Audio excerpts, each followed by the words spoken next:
Ja, hej. Så er jeg tilbage i Aarhus, så står vi med et dejligt træ. Og hun fortæller mig faktisk i dag, at det er nok ikke skide godt at snakke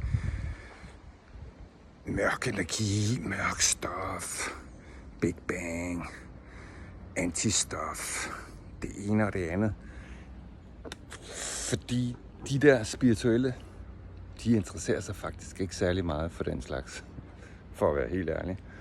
De spirituelle interesserer sig for åndelighed. Og hvad er kvantefeltet, siger træet? Kvantefeltet er det, man i gamle dage kaldte åndelighed.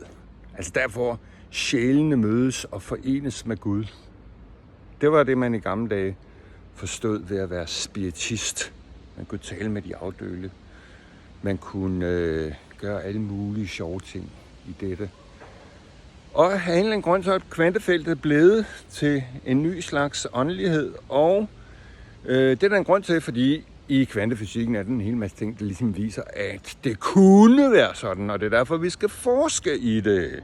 Så vi skal tale om forskning i fremtiden. Forskning.